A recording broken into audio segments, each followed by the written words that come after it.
So this is not.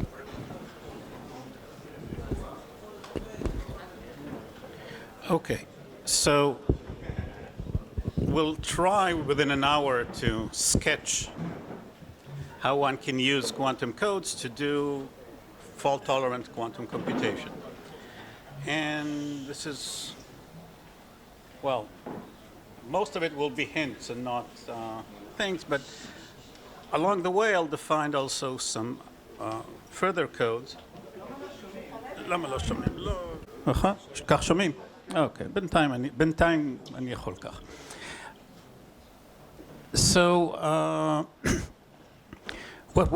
the plan is as follows. We'll follow, the paper of mine with Dorit in mind. The original version was stock 1997.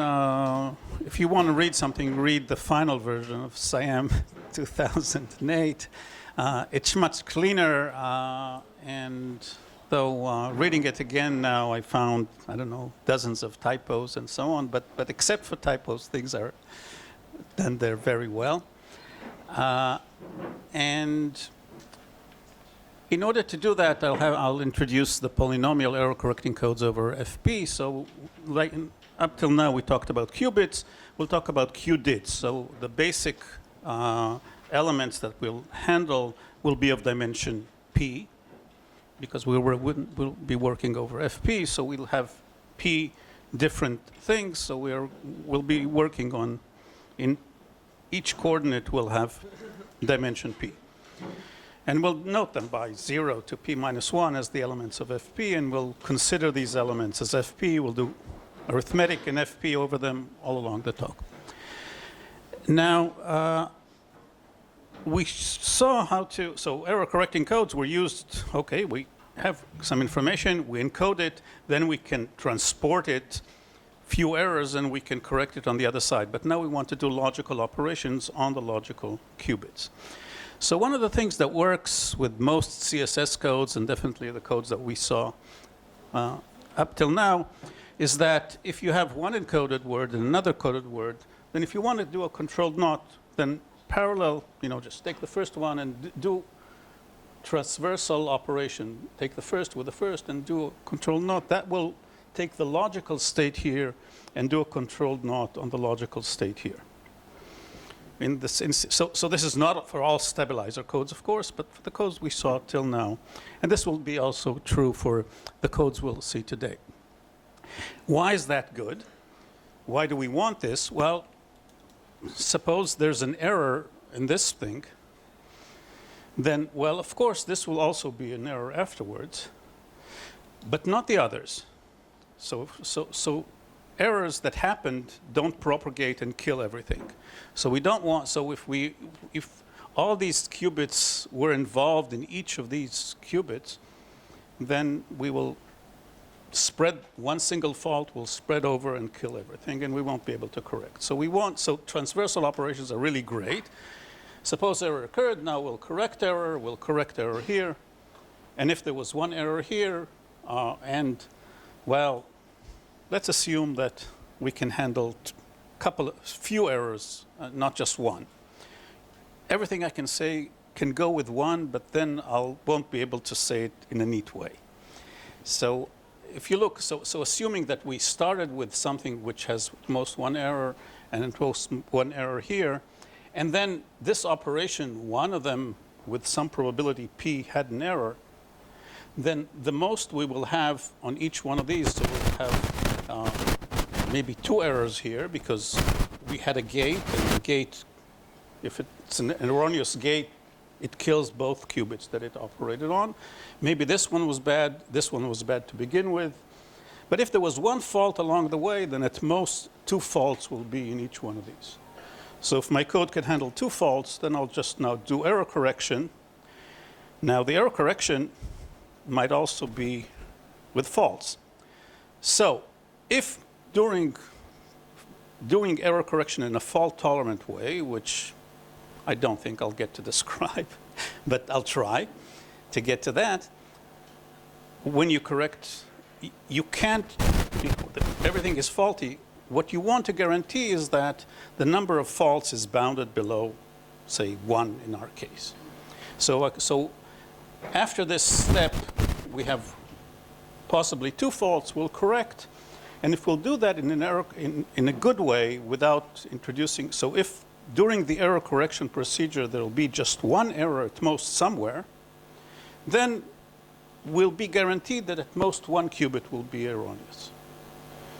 I can't do better than that because the error can happen at the end. So I corrected everything and then something was bent. But if you do it wrong, then 1 error when you compute the syndrome, for example, then you got the wrong syndrome, you do the wrong correction, and you kill everything. So error correction has to be done carefully.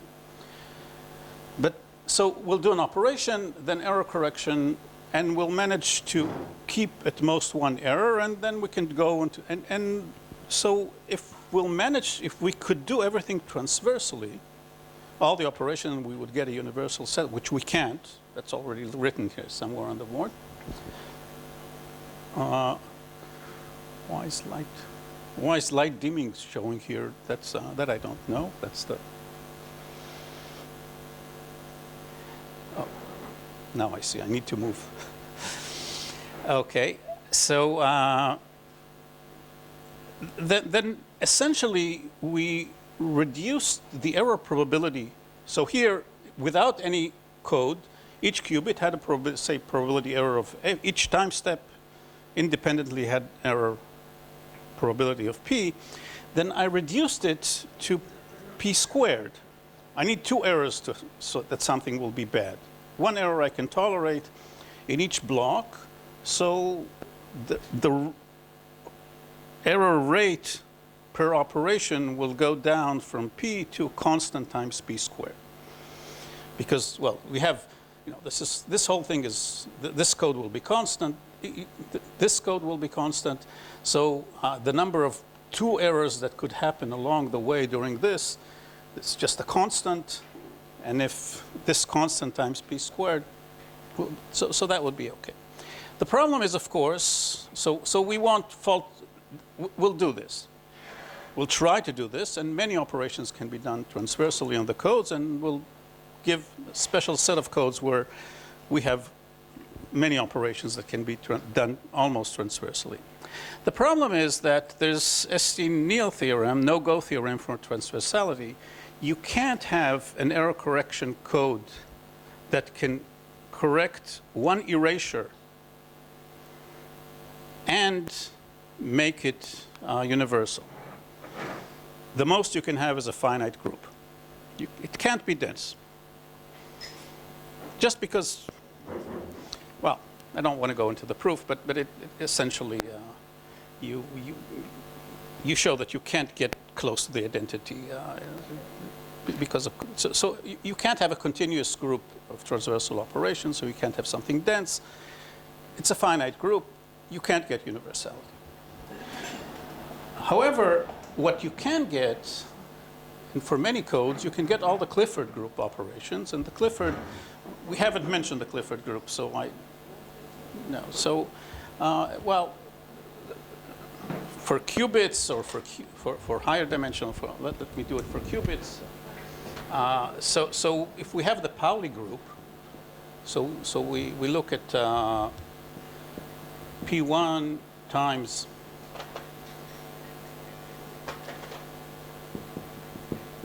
Pn, so that's the Pauli group on n operation, then, well, so we can look in the unitary group on 2 to the n. We can look at the set of u's such that u Pn, u dagger is Pn. So if you conjugate by u, you keep this not pointwise, but it's the same. And this is a finite group, nice group.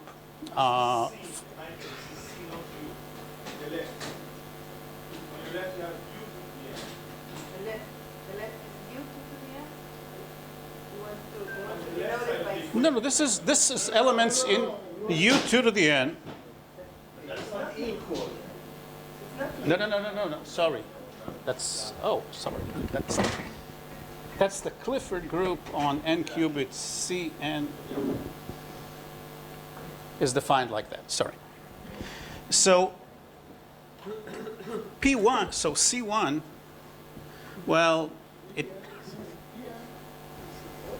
no.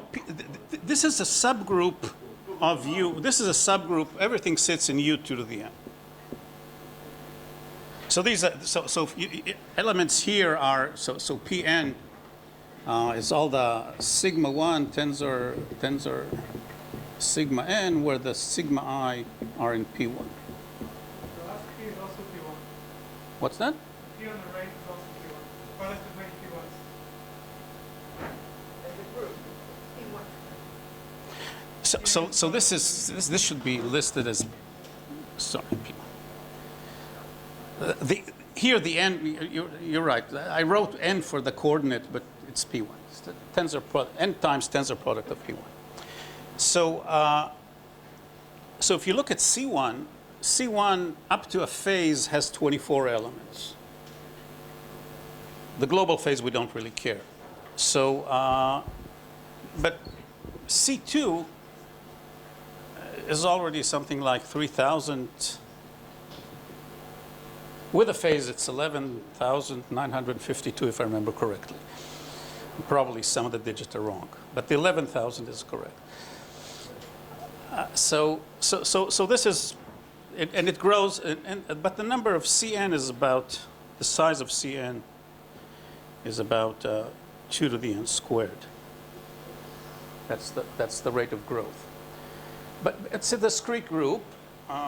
And the nice thing about it is, of course, that if you operate, then it keeps, if you take a stabilizer state, a state that you can define by some stabilizer group, if you take n stabilizers that commute, it defines a zero, on the Pauli group. You pick here a stabilizer group with n independent generators, so it defines dimension 0 state space. It defines a state. So if you operate with Clifford operation, you can just operate on the stabilizer, and therefore you really can do if all your operations are in Clifford, and the C naught, for example, is in the Clifford, and so on. So complete controlled naught. So you get that you can still simulate this classically. But what's nice about the Cn is that if you just add one more operation which is outside, if you take one more operation that's in U2 to the n that is not in Cn, you get universality. So you need to get beyond the Clifford group, and for many codes that are known, one can do transversal Clifford operations, all of them, with tricks. Dense. You just mean like Ori said the other day, that it's dense. Yeah, sure. Nothing about the algorithm. You don't. So when you talk about quantum computation, you don't need exact because if you have at the end you have just a distance epsilon from what you want, then the distribution you will get, the classical distribution if you measure, will be epsilon close statistically to what you want. So if you want zero error, then of course I need to generate things okay. But if you're willing to tolerate minute error, then all you need to do is approximate. So dense is enough. Yes, question. I just wanted to ask, because I'm a little confused. So far we've seen maybe two slightly different notions of universality. On the one hand, Ori talked about like generating a dense subgroup, which is like a strong form of universality, and Amnon introduced just that the Pauli group generates the matrices linearly, right? No, that's not universality. That's that's just a trick to show that if you can correct Pauli errors, you can correct everything. So this is what are you So why is it that like correcting universal gate errors, like what do you gain by it compared to correcting No, Pauli I errors. I want to run, I have a circuit with a universal, I'm starting with a universal set of gates that I have, and I want to run, whatever quantum computation that's possible. I don't want to restrict myself. So now I'm using encoded states. I encoded them, so there's a logical state that's encoded here. I want to operate on, and I have several of those, and I want to operate on them with unitary operations, measurements, and so on, as in the circuit. So, for example, if here I have one qubit encoded, another qubit encoded, or a qubit, a higher dimensional thing, doing a controlled knot transversally will do on the logical encoded thing the controlled knot that you wanted in the real circuit. I think Alon, was this answer? Okay. There was a confusion between the errors and the gates that we want to act in the circuit. Okay, so let me just run. Okay, so going beyond the Clifford group, there are dozens of tricks. And today we'll use code switching, but another way to do it is to generate a state that is not a stabilizer state, generate many copies, noisy copies, and then distill from them using error-correcting codes, tricks from error-correcting codes, a state which is very close to the correct one, which is not a stabilizer state. With that state, you can do operations that are outside. You can perform with Clifford operations that are outside Clifford, and therefore get universality. That's another trick. There are more tricks, but so the main thing that I already hinted was that with the code, what we really want to do is, and if we could do it transversally, this would be easy. We can take the logical error, we can reduce the error from some P0, which is assumed to be small, to some constant, maybe big if our code is big, but it will be constant times P squared. So if P is less than 1 over C, then we gain. And then we'll use code concatenation. And then the final trick, in order to get really small error, you use code concatenation. Well, you just repeat again. You want to reduce it again. So if we'll just get P2, which will be C times P1 squared, and we'll further reduce. So essentially, to do an operation P here on an encoded thing, which here is denoted as though we did this twice. So if you open this operation, well, okay, this has several things. It has error correction procedure, fault-tolerant error procedure, where we compute in encoded logical operations. We run things and we start with 0 states. And Scylla, in order to compute the syndrome, we compute the syndrome and then apply error correction along the way. Then we apply a transversal, say, P on this code. And we throw the syndromes that we have, we throw away. But if you look at this particular P, well, it looks just the same. We first do error correction on the code, and these are already qubits. And here we really apply a P that we have in our system. And so doing it twice will give you something like P0 goes to, you'll calculate C cubed to P naught to the 4th. And so that's the way we'll, okay, so let's talk one thing about the noise. So some assumptions about the noise. Think of completely independent noise. You have qubits running along. All your qubits are running all along. Not all your qubits are running all along. We'll get to the final thing, supply of fresh qubits. You have your logical qubits running, and the real qubits suffer for each time step independently. You flip a coin with probability P, and there might be an error there. That's the model. So I didn't say what the error was. I didn't say that it's depolarizing, say, you pick a random Pauli and apply it to that thing. You could do that, and with simulation, people do that.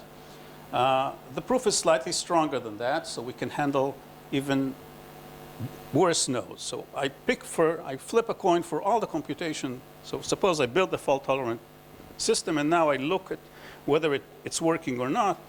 Then I flip a coin for each operation, at each qubit, at each time, at each gate. I flip a coin whether it's faulty. Then the proof can handle, after you picked for the whole thing where the errors are occurring probabilistically, independently, then pick the worst error that you can put on all of these together, and we'll still be able to handle this. So of course we can handle if the noise is random for each point, and that's the way it really happens in most systems that are built. That's what they report. There are burst errors and so on which they need to handle, but it can be relaxed, and you don't have to pick things independently. All you want to do is if you pick k particular points, then the probability will go down exponentially with p. You can get even something weaker than that and still work, but let's assume that. So this is a very strong noise model, way beyond even what's physically feasible, that this construction can handle. Certainly it can handle depolarizing noise, which is the easiest thing to think of. Okay, now we must allow ourselves to work on all the qubits in parallel. If you allow yourself only to operate on one operation on fixed number of qubits at a time, noise will kill you very fast. You won't go more than logarithmically depth, and you'll be swamped by noise. The other thing is that along the computation, I can't assume that all my qubits started with the 0 state and even a 0. So along a 0 that was left, any time step can be noisy. So if it's left for long, all of them will be noisy. I need fresh supply of fresh qubits that are slightly noisy, only noisy with probability p0. So I need those to begin with all along the computation, otherwise I can't. So there should be a way to reset the qubit that I used, reset it to 0, and restart it again along with it. Now the inputs, well, if they're classical, I have many copies of them, so that's not a problem. If somebody gives me an input that's quantum, not encoded, then I require it in many tensor product, many copies. Otherwise I can't handle it. Or it's already encoded in my code. That's fine too, of course. Okay, so now let's describe the codes. We'll talk about p qubits. So each particle is a state in the Hilbert space of dimension p. P will be a prime number, and then we need the x and z operations that we had. Their generalizations. So here x is just mapping a to a plus 1 mod p, and of course you can take that to a power of if you take x to the power of b here, then that will add b to, so you have many of these x's, and if you and there's a phase gate, and which is just a generalization of the case where p was 2. So if p was 2, omega was minus 1. So if you apply it to A, then it takes the primitive root of unity of degree P to raises it to the power of A, gives it a phase, and keeps A, etc. Why do we pick these? Well, these are exactly because these are the Paulis that we want. These are the type of errors that we want to handle. And it will be enough because x to the A, z to the B are p squared matrices of size p times p. They're orthogonal. As vectors, they're orthogonal. They span the set of matrices. And so they're a nice set of noise operators to handle. OK. Further operations. So we're working. So we have a controlled knot, takes 2 qubits and p qubits, and I'll drop the p. So take 2 qubits and adds 1 mod p to the 1. You have other operations mod that I can look, take a non-zero constant and apply multiplication by a constant. It's a permutation, so it's unitary operations that I'm allowed to do. A generalized control phase, so if I have A and B, that will map to omega to the power of A. Well, if C is 1, then we'll just have omega to the product AB. And if I pick the different, instead of picking omega, I'll pick a power of omega, which is not P and not 0, then this is also a primitive root of unity. And I can look at this operation of taking omega to the C to the power of AB. So that's just ABC and for all these C. So I have P minus 1 operations like that. The generalized Fourier transform, instead of age, well, in the paper it's denoted by W. C, again, of order C. It takes the base state A and maps it to the superposition of over all the B's with phases that are exactly according to this controlled phase. So this is just the standard. If C is 1, this is the standard Hadamard transform. And if you want the inverse, of course, just put a minus here. So that would be fine. Okay.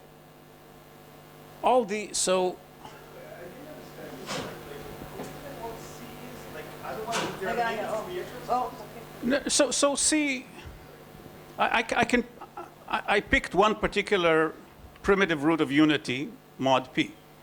Because there are And, many, and, I see, and I all see, the I see. powers are primitive roots of unity, so everything is fine. I can pick any omega to the C. It will do the same thing. I could start with C and take its powers. The algebra works here because P is prime. Okay. Now, with the gates that I currently have, I can't do even classical computations. I can do only the things that I can really do are still, oh, maybe I'm cheating. No, yeah, I still can't do. Sorry. With these, well, I can actually. You see, all I can do is multiply time constants. I can't multiply two elements. So all thing I can do, so with these two, I can just do linear operations. And that doesn't give me even I can't do classical computation. So I need something to do multiplication. And these two tricks works.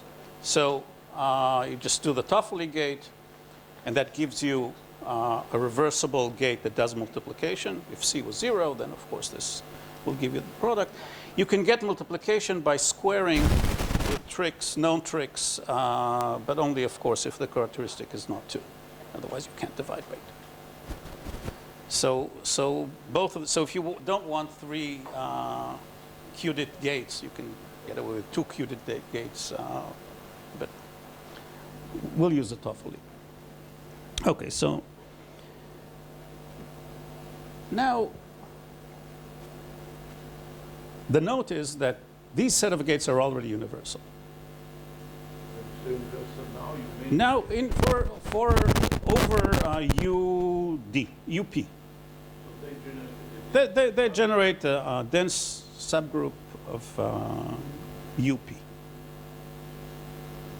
So then the proof is not hard. Okay, so if I'll manage to do these gates on logical encoded qubits, then I'll have a universal set of gates on encoded things, and that's what we're after.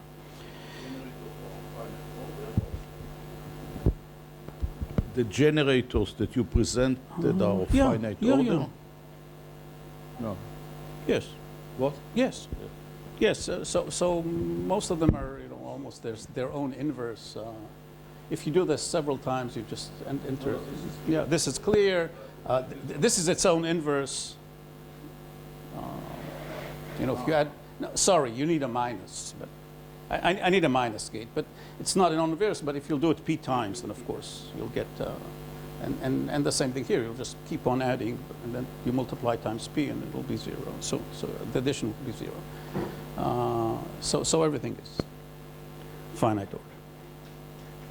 Okay, so now I want the codes And what we'll do is talk about polynomial codes. So so what I'm currently describing are just classical codes, just like we did in the CSS construction for when we had qubits. So now we have qdits of dimension p. And I'm looking at the set of polynomials of degree bounded by d over the field. And for each of those, I pick m distinct values and not zero values over the field. So p has to be bigger than m. That means if we'll pick m to be big, then p will be big. And I'm just looking at the evaluations of the, I guess, one more. No, that's not what I need. Looking at the evaluation that the polynomial evaluated alpha 1 up to alpha m as the m coordinates for all the polynomials of degree d. That's the big code. And the small code, C2, is just those with that evaluate to 0 at 0. So the way I think about it is I encode my value. So then if I try to generate exactly as we did before, I look at a code word that encodes A for A in the field. Then I'll take all the polynomials that evaluate to 0 at A and take superposition of their values on these m coordinates. That's the code I'm using, and it's exactly the way we generated it with C1 and and C2. I'm essentially taking the constant vector A, and adding it as a vector to all the vectors that are in C2 and normalizing by the dimension of C2, of course. Of course, erase this and put it somewhere else.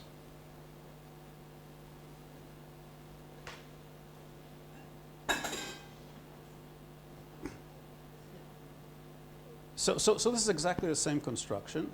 Now the claim is that the distance is the minimum of d and m minus d minus 1. And so d is the distance of this code. So if you look at the big code, the distance is d. And because polynomials of degree d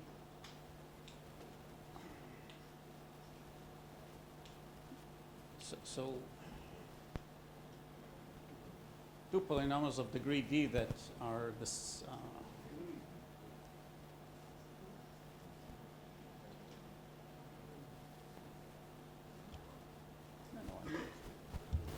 no, the distance is m, sorry, the distance is m minus d. Sorry, the distance is m minus d minus 1, two polynomials that are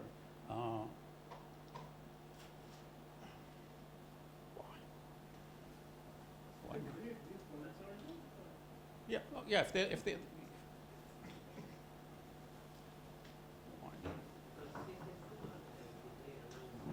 Yeah, okay, so, and now the Wait, can you say it again? so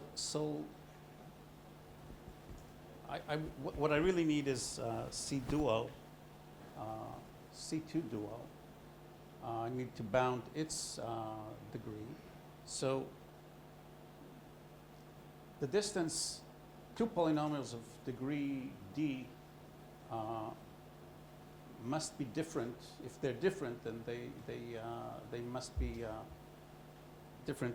Well, if they can be the same on at most d minus 1 values, and therefore they're different on m minus d minus 1. So this is the distance for the code C1. No, minus 1.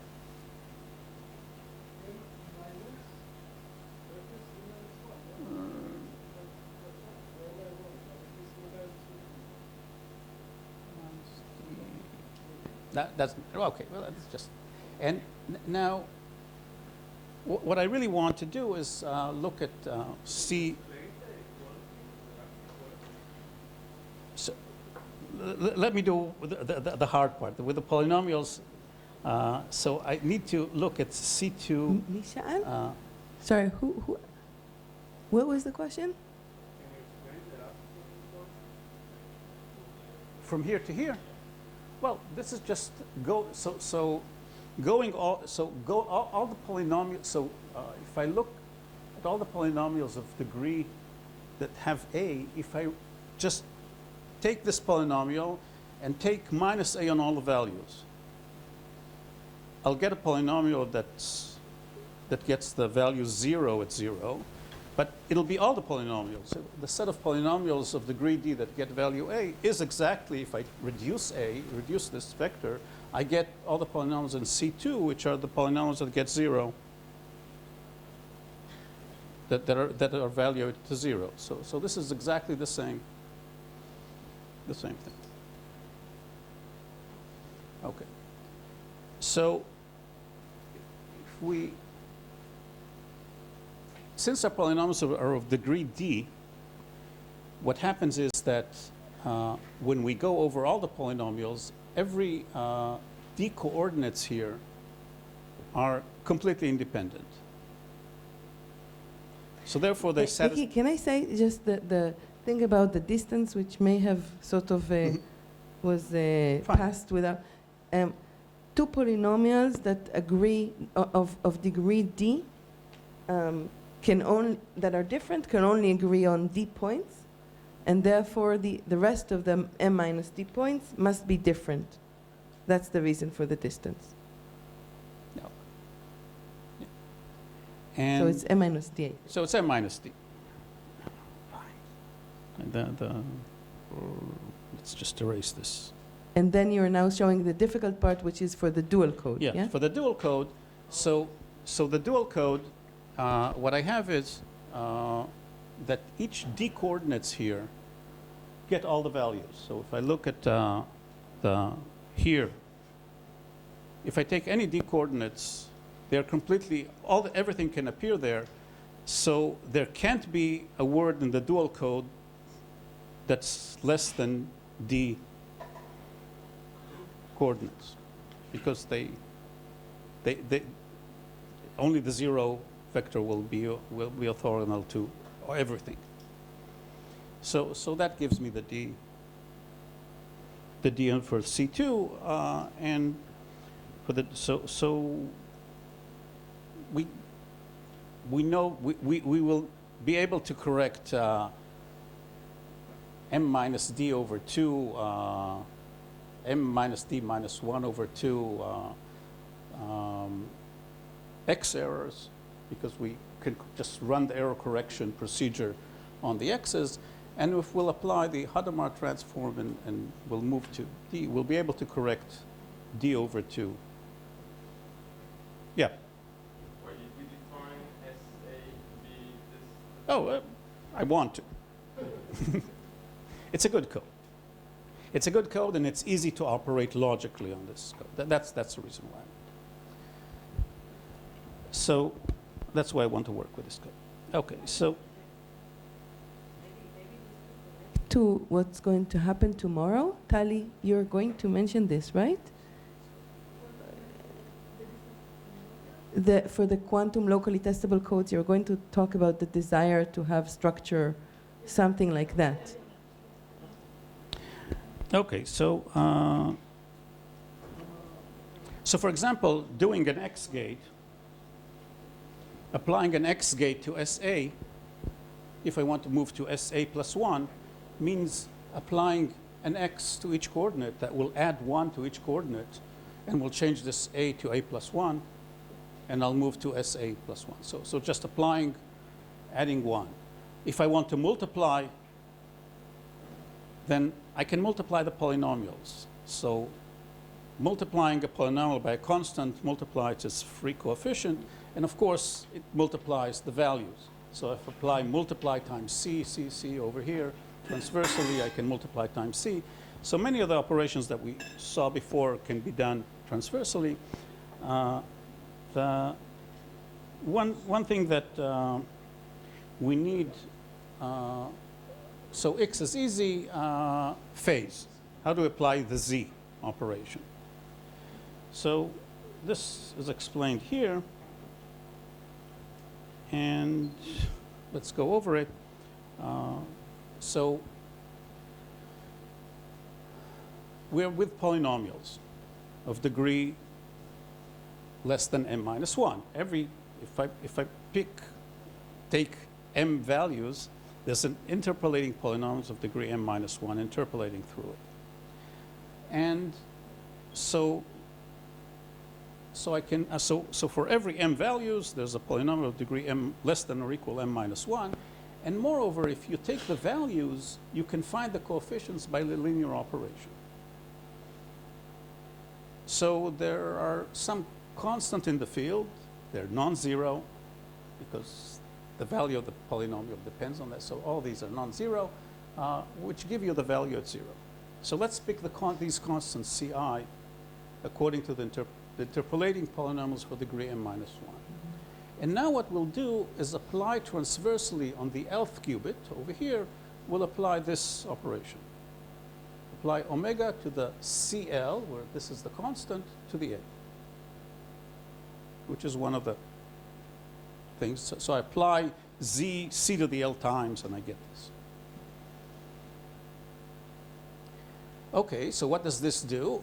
Well, it applies the phases, so let's collect all these phases. I'll get omega to the CL times this, which is exactly, so I'm summing here omega to the CL times FL, but this is a primitive root of unity, so calculations here are done mod P.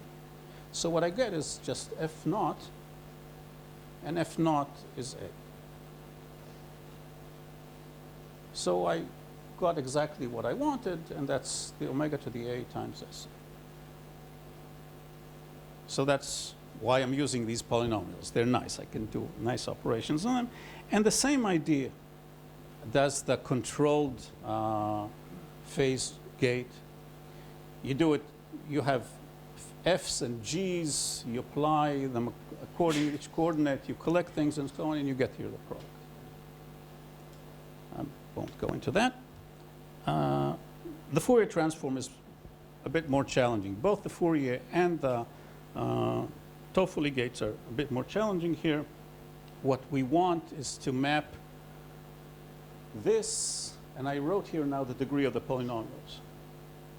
The problem is that if I'll apply the Fourier transform with the basis of omega to the C1, omega to the Cm here, then I really want to get this superposition with these polynomials, but I want degree d, but what I'll get is m to the d minus 1.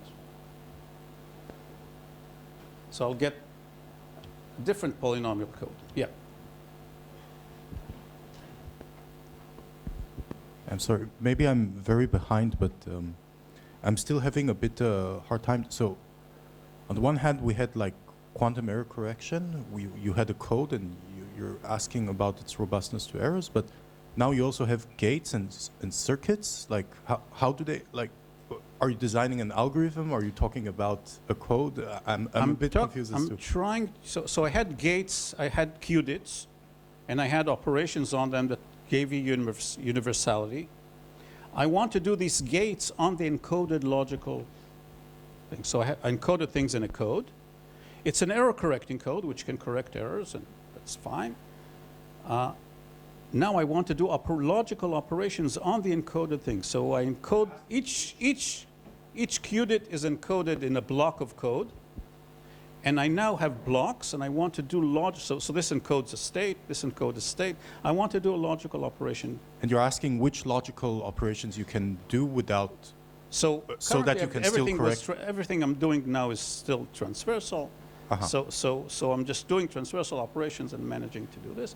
Now I'll do code switching in order, and I won't be doing things transversally. In order to do, so I want to do the Fourier transform. But somehow, well, if m was 2d plus 1, then this would be okay. But what's that? Because then the Fourier transform, then the Toffoli gate won't work. So you, in general, you want to stay in the same code. So I could do everything with, I could do things, pick m to be 2d plus 1. This would work perfectly. I won't need corrections. I will need corrections in for the Toffoli gate, and there I'll run into slight problems. But No. There's a serious problem because if you make it so that suppose you want to make sure that these are the same code, meaning m equals 2d plus 1, right? So then this will work. You will stay in the same code, but then m is only equals to 2d plus 1. So now if you start from two polynomials of degree d and you multiply them, you get a polynomial of degree 2d, and that's no longer correctable. So you need to make sure that m is much larger than 2d plus 1 in order for Toffoli or product to also work. So I haven't said that yet. We'll pick m to be 3d plus 1. That would be convenient for doing. Okay, so what we'll do is use this in order to, so I got, sorry. So if m is equal to, so if m is 3, so somehow you really need that the product is somehow, it's not leave you in the same degree, but so somehow you need m to be much larger so you can accommodate the degree. So I can do the following. If I really want, and in other papers I'm using this, so you can. But then in order to do the Toffoli gate, what you do is you pair a Toffoli state. You prepare a state that is encoded in this code, each coordinate is encoded in this code, which is a superposition over A, B, and in the third coordinate, A times B. This is a magic state that, and with the state, you can now with controlled operations in the Clifford group, which we already can do transversally, perform a Toffoli gate. Okay. So that's another trick, which you could use, but I'm currently not, I'm just using code teleportation here instead of. Okay, I will ask you more later. Okay, so if you look at this circuit and you follow what happens, you start with a superposition of some general state of a qubit, and you do this Mickey, sorry for disturbing, but I think maybe before you go, this is sort of the most complicated part, right? I'm not explaining this. I'm just skipping this. I'm just saying that this does what it does. But maybe before that, maybe it's, I'm not sure that everyone, maybe it's time for questions. Sure.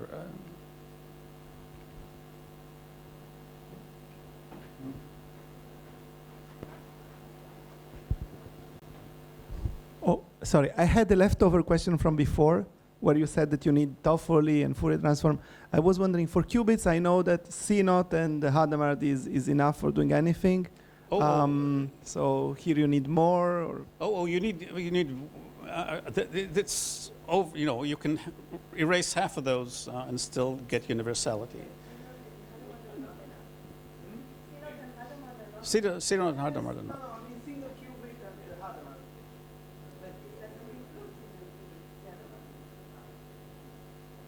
No.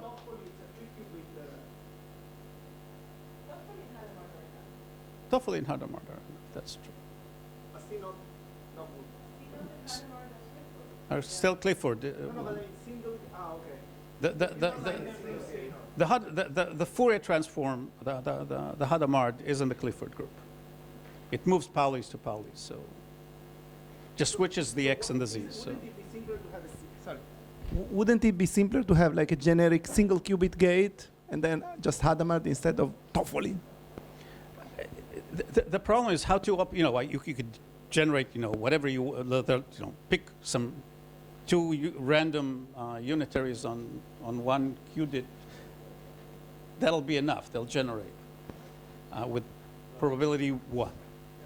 But I won't know how to do them on an encoded word in a transversal way. That we don't know. It's impossible. You cannot have C naught and all single qubit gates being done transversally. This is because of the Easton-Kenil theorem. Because, I mean, it's actually a very simple proof. If you could do any, I don't know, maybe I'll just say it in 1 minute and see if it's easy to understand.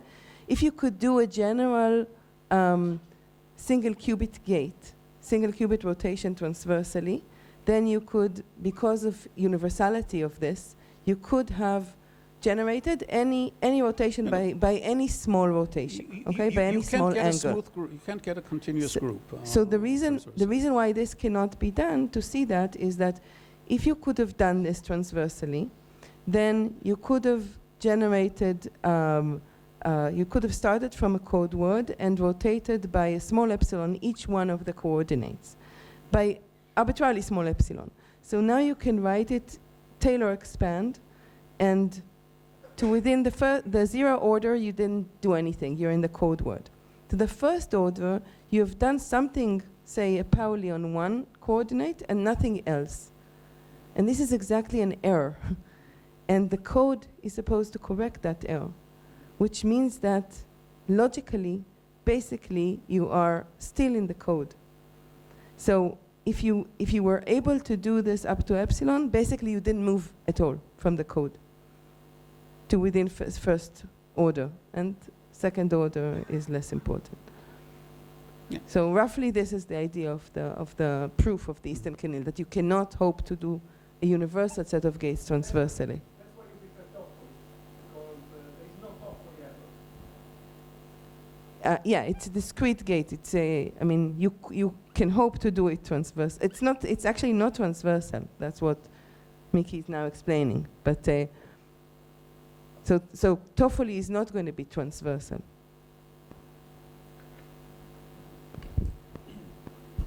You said transversal like 10 times, and now we're not sure we understand the term completely in this context. Just a dense set, that's all.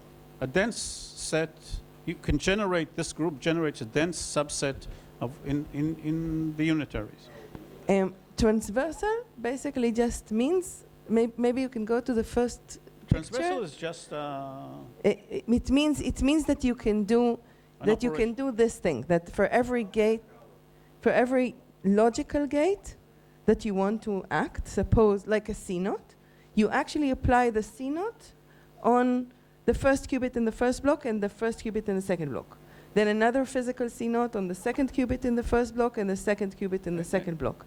So that is what it means to be transversal. And if it's a one qubit gate like an X here, then you just operate on each one of them. You just operate here and you get the X. So let's just go back.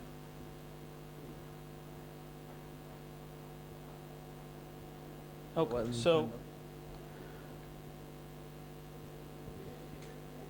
if you follow this and you open this up, you'll find that you start with a 0 here, start with a state, do a Hadamard transform controlled knot, then take this and do a minus phase gate here, work it out, following, you'll get that you get this tensor product, this tensor product, this. So that means that somehow this moved from here to here, and these are tensor product, you can throw them away. So that's a way to move a state from here to here. And why is it called teleportation? Because essentially, instead of doing a controlled operation here, you can start with a state after this step. So start with this step and move this qubit to A and keep, so this B does this. We have two players, A and B. A has this state and wants to move it over to B. That's the teleportation of moving quantum information. So B or A generates this part, which is just a superposition of some nice state. which is called the generalized EPR state, and takes this qubit and sends it over to Bob. So they share this to begin with. Now comes this thing, and Bob does this part of the circuit and measures here.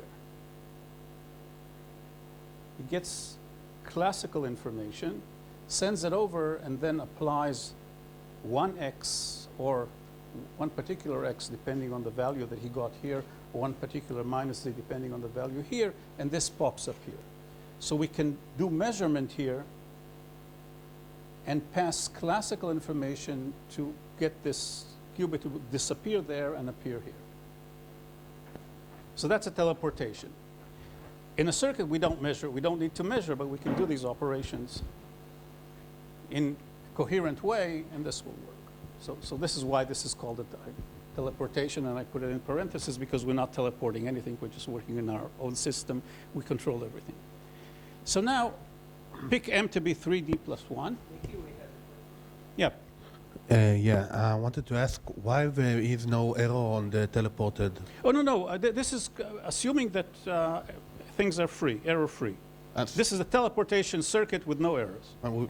If you want to do it with errors, then of course encode things in a code which can tolerate errors and so on, and things will work, and that's what we'll do.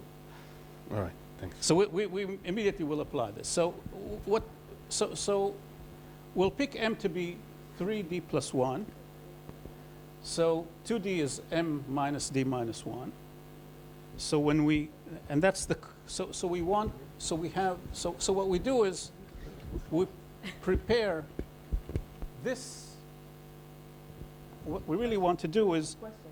Michael, why are we looking at an example of a teleportation here? So what is the incentive? Because what I really want to do, I had a problem here, and with the Fourier transform, I started with one code, and I ended up with the correct state, but in a different code. I want to move from that code, so this is a code of degree 2D now, and I want to reduce the degree to D. So what I really want to do is now start with a state that I got here, which would be of degree 2D, and reduce the degree. So I want to reduce the degree. And you would reduce the degree or raise the degree, whichever I want, from D to 2D. So you would use the teleportation to use teleportation for that. So what I do is, so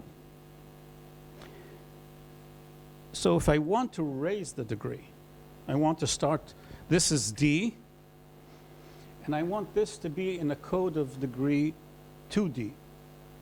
Then the trick is to start with a D here, start with something of degree D here, and start with something, the 0 of degree 2D here.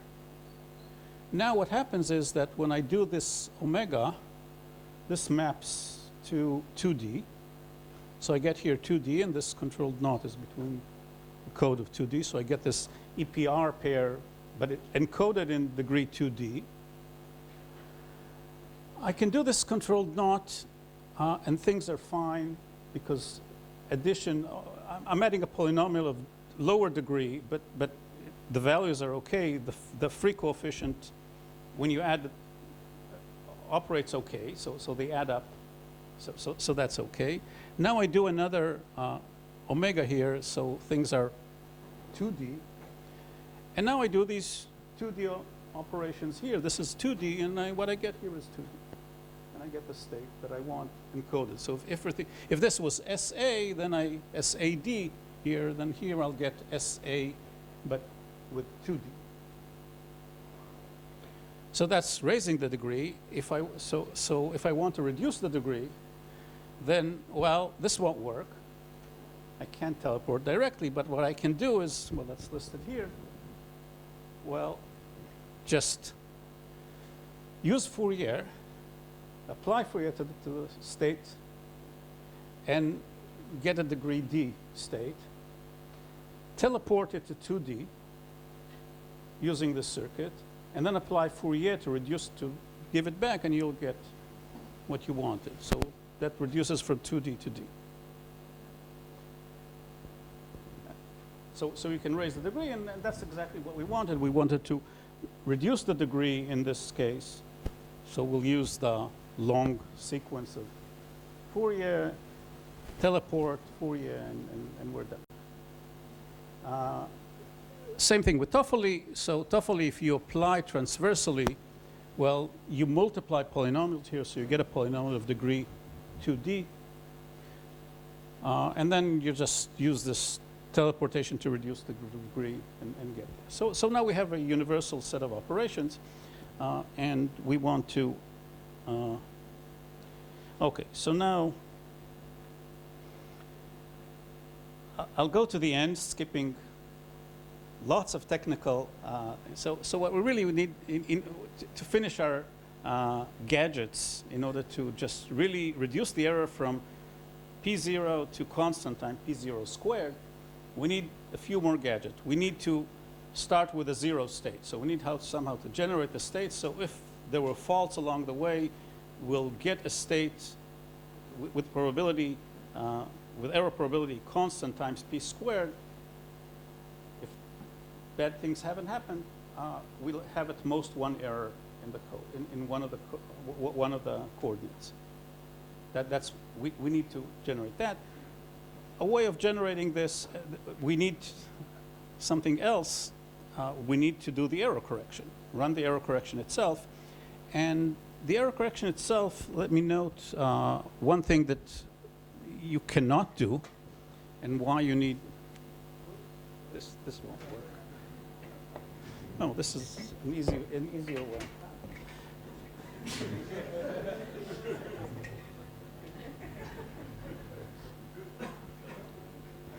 So suppose you have your code word, and then you just want to compute a syndrome. So the syndrome is just so you start with a 0 here, and what you do, you want to do a controlled not from here, a controlled not from here, and say controlled not from here. Let's have a few more lines in order to compute the XOR with qubits or qubits or whatever. So if you want this to be some multiplied times a constant, so if you want to compute C1 times this plus C2 times 3 of this in order to compute a linear form, in order to compute the syndrome. The problem is that if there's an error here, then, or an error in the middle, not only the syndrome will be back, but this is a gate that operates on both of these. And for example, if there's a phase error here, it will propagate up to here. So this will be, so if there's an error here, then not only this will be bad, but this will be bad, and this will be bad. So this is not a fault-tolerant way. So the trick to do this is, well, let's see if the eraser now works.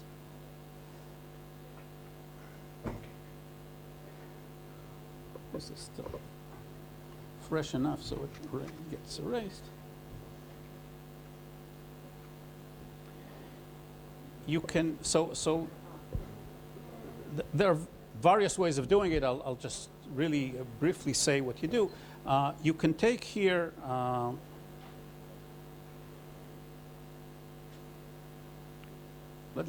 do it just with qubits, and the same thing can be done with this. You can prepare an S.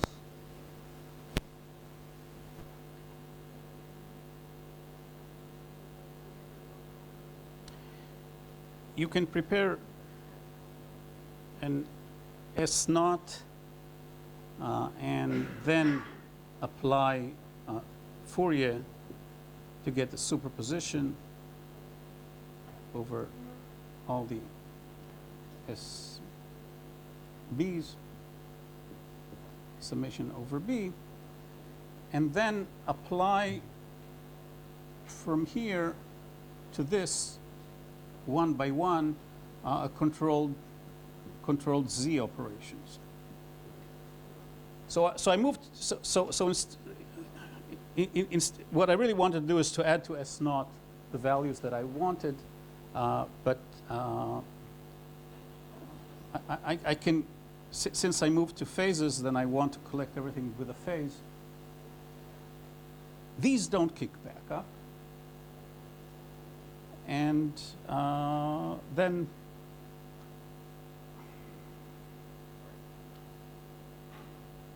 so yeah. Well,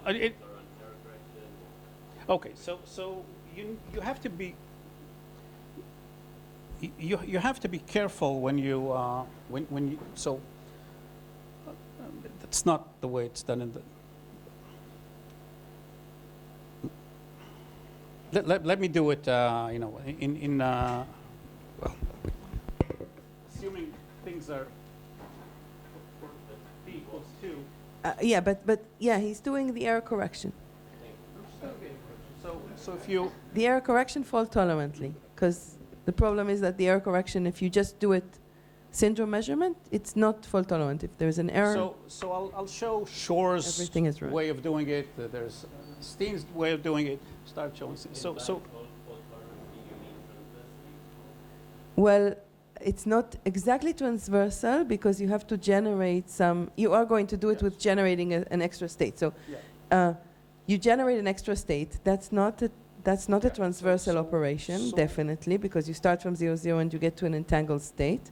But then once you have an extra state S0 or superposition over SB, superposition over all the B's, once you have that, everything can be done transversally.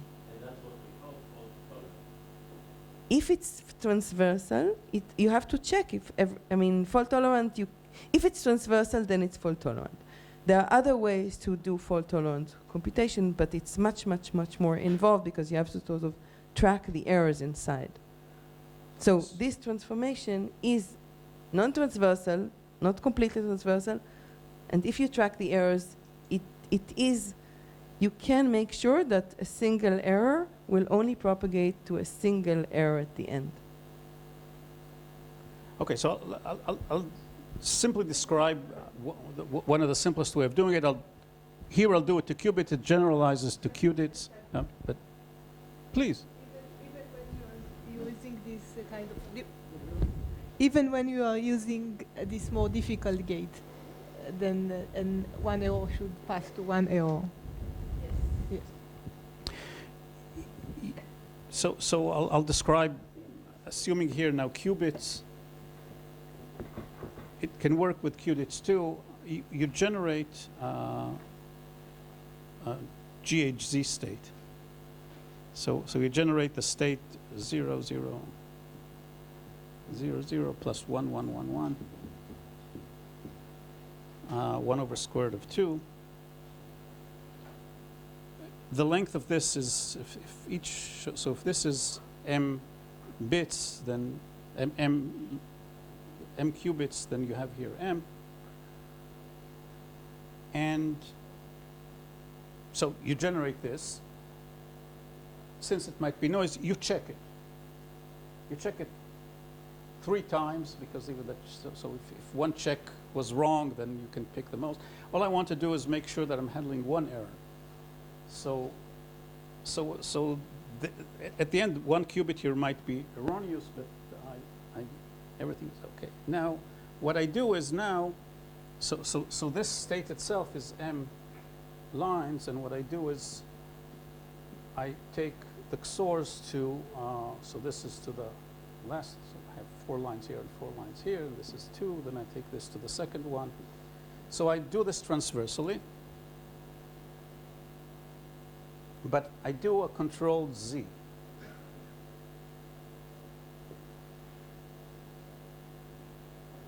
So what this does, instead of this, it adds up here a -1 to the power of the syndrome that I wanted to compute.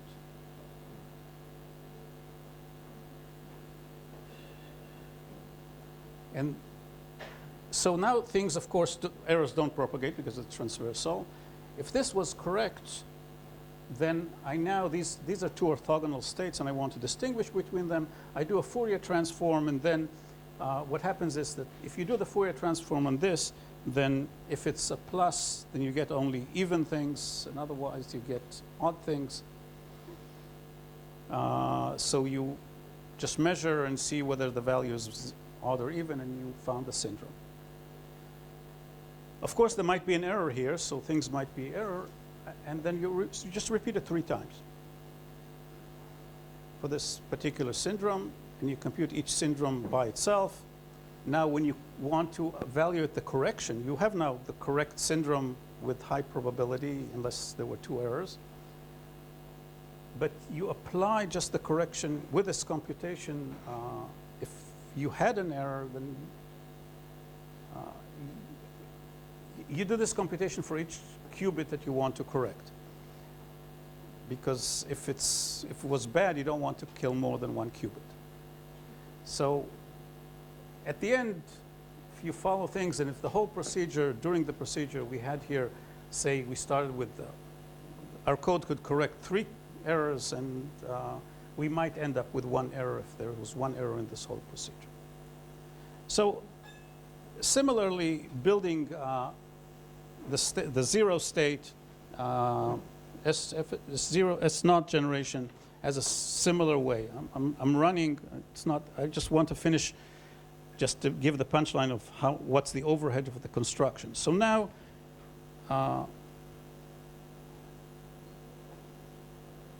We just, so I'm skipping the fault-tolerant S0 generation, and so what we get is that if we do this once, we reduce the logical error to P1, we do it twice, we got this, we do it K times, we get C to this big constant to the 2 to the K minus 1. So it's a big constant. Just think of the teleportation gates we had and so on, make it squared for the 2 points of errors and so on. So this is a big constant. So P0 has to be very small according to this. But eventually this is less than this. And we want to make it, reduce the error to a fraction of this, say epsilon times this. So this we want here instead of 1 to be epsilon. For each operation we want that. So assuming that C times P0 is half, then we just got this. So it's double exponential, and therefore log of Tn over epsilon here. Levels of concatenation is enough, and that means when you do the calculation that the overhead in terms of time and gates is that if you had a circuit of depth T operating on n qubits, then you'll get that the time will be, this is the overhead, the time polylog, and the number of gates, the total number of gates will also be just a polylog. That's what you eventually get. Okay, I guess more questions.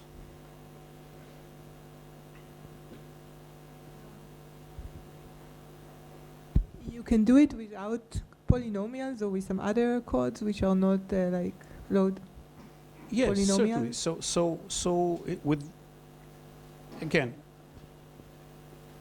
doing even the Clifford, say doing Hadamard, if you take the torus code or the surface code, just don't close the Torah, which many implementations are currently using.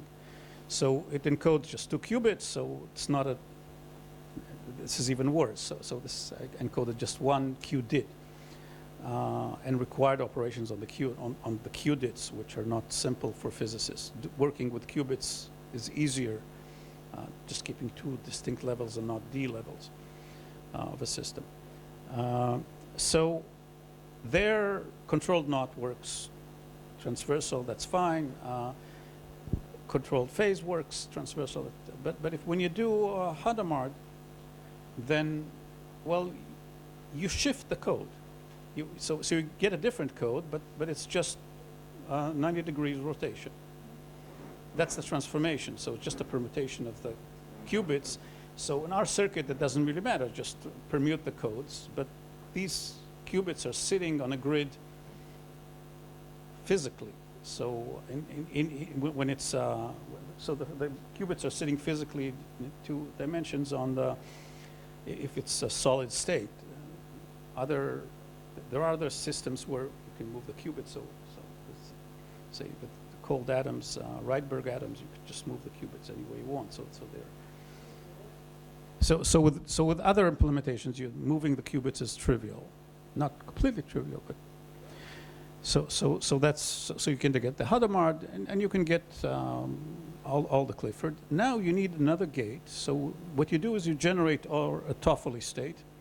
You prepare 3 qubits in the Toffoli state, and the Toffoli state is just this.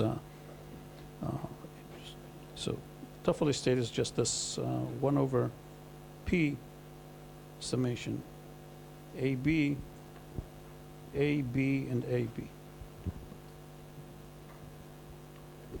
So AB, it's enough for over 0 and 1, and with this state and Clifford operations, control Z, control and so on, and measurement, you can apply a gate with the state, given 3 qubits encoded, you can apply a Toffoli gate to them. Another possible state is one state is just the T. So the T gate is not in the Clifford group. It's 1 over e to the pi I over 4. So in the Clifford group, you get 1i is still in the Clifford group and can be done transversally, say on the 7-qubit code that we saw yesterday. It just can be done transversally.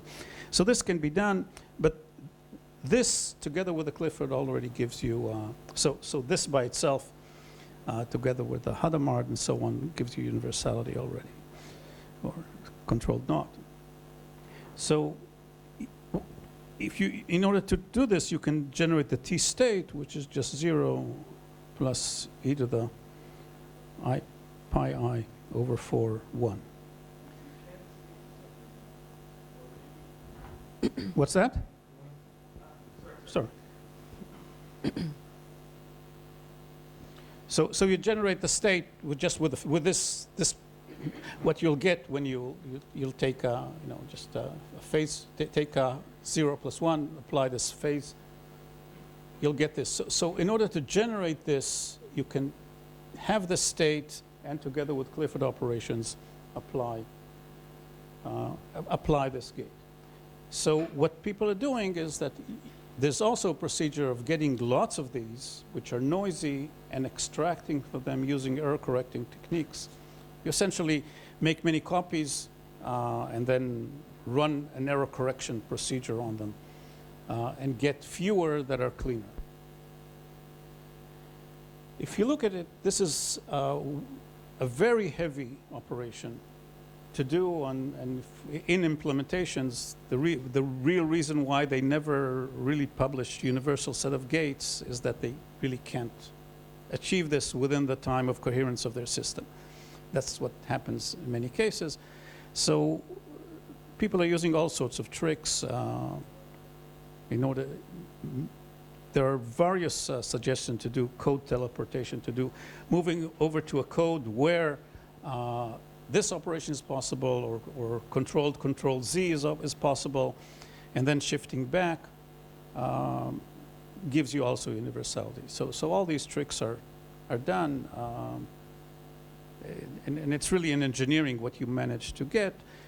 Currently in implementations, so people have worked in solid state on the 7-qubit gates, 7-qubit code with several qubits, and did a full many rounds of error correction, 1,000 rounds of error correction and operations, but they didn't do it in the same experiment. So they did the error correction, and they did the transversal operations, and I think they already have universal gates. Yeah. So just to complement what Mickey said, first of all, it has become an industry. Yeah, I mean there are lots and lots and lots of different constructions for fault-tolerant quantum computation, and the Holy Grail is to is to implement fault-tolerant quantum computation. Now, in the past year, let me answer in a moment what is the Holy Grail. But first of all, there are many constructions, and they are divided to two different main types. One is this magic state construction, where everything is Clifford, and then you add generation of magic states. And this is very expensive. Usually people use T-gates, but it's very expensive. And then recently, the industry has shifted to both industry, Google and IBM, etc., but also industry of fault tolerance. It is like a subfield. It has shifted to what's called code switching, which is sort of the idea that if you encode using one code, you can implement transversally some subset of the set of gates, and then you change to a different code, and in that code you can implement transversally a different set of gates. Together, these two sets, the union is universal, and the code switching is somehow simple. This is a miracle. We didn't really get into it, except for the teleportation thing, but it's a whole topic. So this is, there are many ways. Now, in the past year, there's sort of two holy grails. The first holy grail is to actually show experimentally that when you use the code, this error correction, the logical error rate, meaning the probability that the output is something that is logically correct, up to, like a repetition code with 1-bit flip is logically still correct. The probability for a logical error should be better than the physical error probability. This is called the break-even point. Okay, meaning that error correction actually is useful.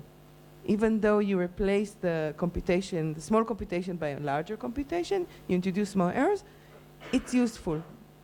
If the error rate is below the threshold, the 1/c. So this, in the past year, there are 4 implementations, 4 experimental demonstrations that we have passed the break-even point. And this is like, it's really amazing that actually it's a proof of, it shows that error correction works physically.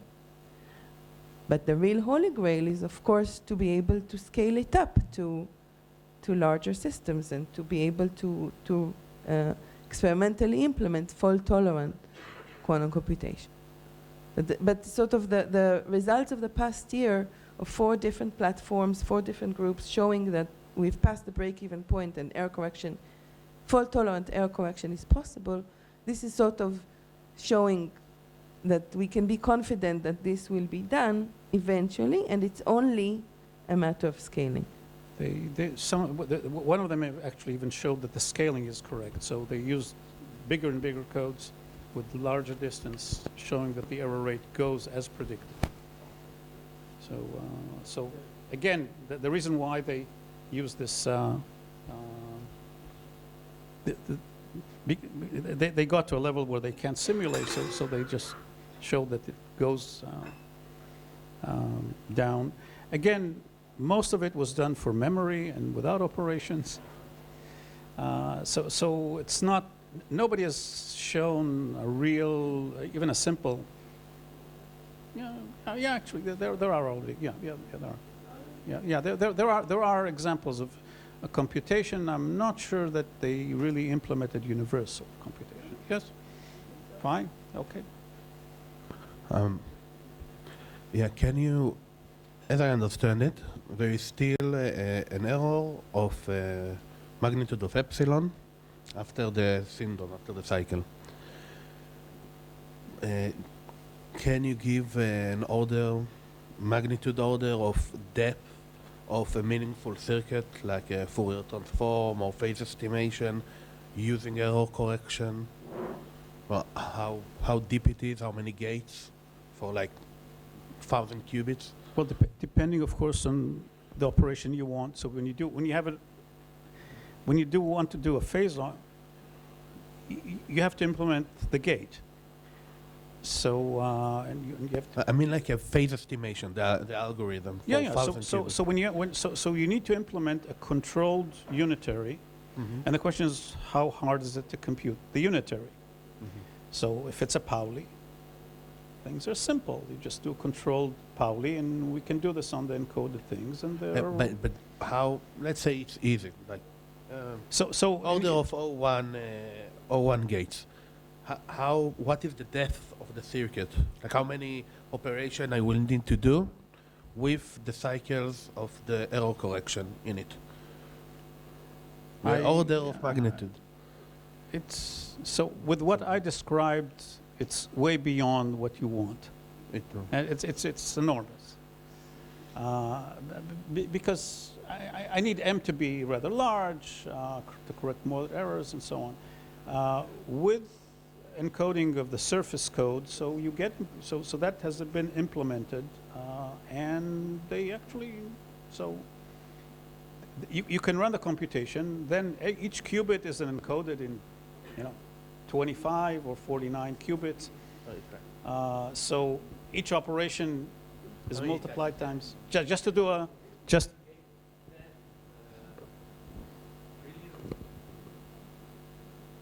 So it's done in parallel. Of course, you have 49 voices. Time in terms of steps, you have to do it in parallel.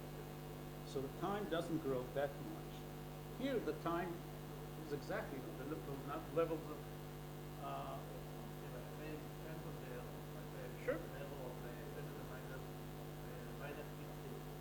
Okay. To get a reliable answer, I will want an error of the final result of 10 and the minus 6. So I will need an order of error of 10 of the minus 15, like the epsilon, because it accumulates, even if it's a small error.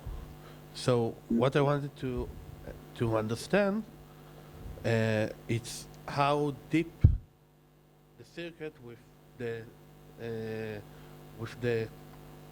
the cycle of correcting the code, how far we are from it, like if it's a trillion or hundreds of trillion of gates. No. It's so again, when you engineer things, here I didn't bother constants, and so things are really done in a very lax way, just to show. You can reduce P naught to some non-zero value, and things will work. That's what I showed here.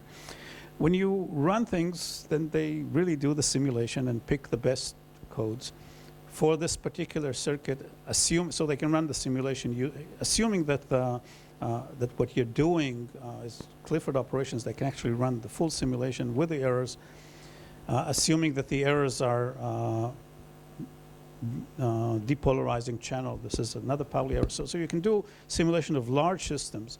And they run it, and then they really try to optimize the code for this particular experiment and reduce the number of operations and reduce the error on the particular set. So this is really engineering. So the fact that they're doing it, that you can get, people are doing circuits of depth 1,000 nowadays, managing to do it and get results.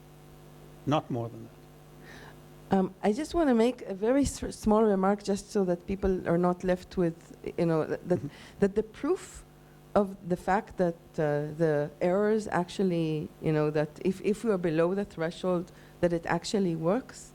You did it with the back of the envelope calculation, but if you actually want to do it correctly, this goes into hierarchical structures like the GASH, if you're familiar with self-correction.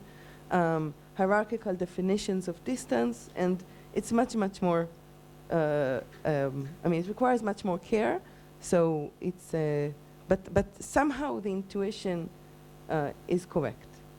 But still, just in case you're proving some fault-tolerant construction, be careful. So in particular, in order to handle just codes that can correct one error, you can't have your rectangles of correctness where you limit the number of operations disjoint.